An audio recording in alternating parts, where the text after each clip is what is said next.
Hey everybody, it's Friday. It's Monique and Megan from Soapy Smooches. What I'm actually irritated about is that we thought we were going to have a beautiful day. I checked the weather last night. It said it was going to be sunny, right? Yes, it did. And here we are, not so sunny, not quite so sunny. Actually, no sun at all right now. Anyway, hope you're having a great start to a Friday, as great as mine was.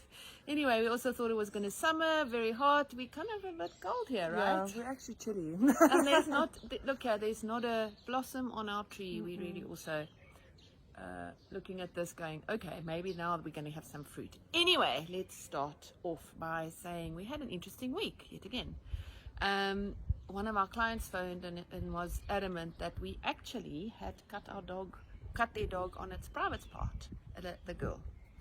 And we were going, send us a picture please, and the client did send us a picture. Turns out the dog was in heat. Yes. So please people, just look at your dogs. You know, when they're not spayed, they are going to come in season, probably now. I don't know, do dogs also have a No, time? it's not really a seasonal thing for dogs. It'll just be depending on their cycle as an individual dog. Yeah. Okay, like Yeah, humans do, exactly, right? exactly. Okay. All right, so just wanted to say that it's not always us, it's not always our fault. You know, we are happy to serve, but we unfortunately can do nothing about that. No. it's the way of nature.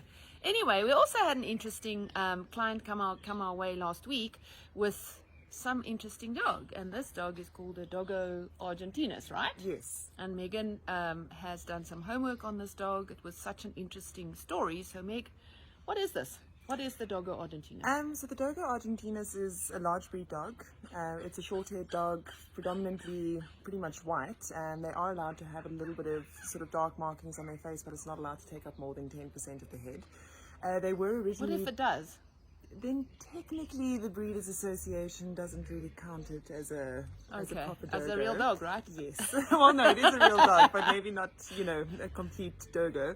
Okay. And yeah, they were bred for big game hunting, originally to deal with sort of wild boars and pumas, so they're quite a serious breed. And yeah, they were literally bred to be, kind of strong, fast, intelligent, and obviously also to protect their owner when the owner does decide to go hunting, animals that might turn on them. And yeah, they have a lot of really interesting breeds in them. They were originally developed by a professor, and yeah, there's all sorts of things in there. There's bull terriers in there. There's an Argentina, an Argentinian fighting dog is in there. They've got Great Dane, bull terriers, bulldog, a whole bunch of things in there. But they are really a really beautiful dog and known to be super intelligent. And apparently they're fantastic family dogs as well. So yeah, but they do take a lot of attention, as most working dogs do, and obviously because of their size and just sheer power of what they're bred to do, you obviously do have to be very responsible being an owner of one of these dogs, because if they are a little bit boisterous or are a little bit out of hand, obviously they can do a little bit of damage. Just a little bit. Yes. And do they need lots of space? Do they need a plot, or is it okay to have them in like a normal garden? I think as long as you're doing, kind of regular exercise, taking them for walks, really kind of engaging them, with playing in the garden, then I think they're fine living in a sort of normal place. They were bred originally to sleep outside. So they are very, very hardy dogs. So I think they would adapt very, very well to being on a sort of plot or farm. I can't have one already. Yes, but obviously... I can't sleep on the bed. But obviously in Joburg, a lot of people, if they do own this breed of dog, they are most likely in just, sort of medium to large size garden. Which is fine for most dogs, as long as you do keep them entertained and spend time, getting them exercised and, changing their surroundings a bit so they don't get bored. And just before we came out here, we had a little chat. Yes. You mentioned that, I think I heard you correctly, that most of them get born deaf. Is that right? Yes, so there is a genetic sort of problem with them. So when people do get them from breeders and stuff, you do have to have a very clear conversation with your breeder to make sure that they don't have a recurring issue in the genetics. This is an issue that does happen with a lot of breeds that breed white dogs. For some reason, the sort of lack of melanin in the genetics does often lead to sort of deafness problems or issues with sight as well. Interesting thing. So hopefully our people who get these dogs will make sure that they can hear, although often one only notices this much later.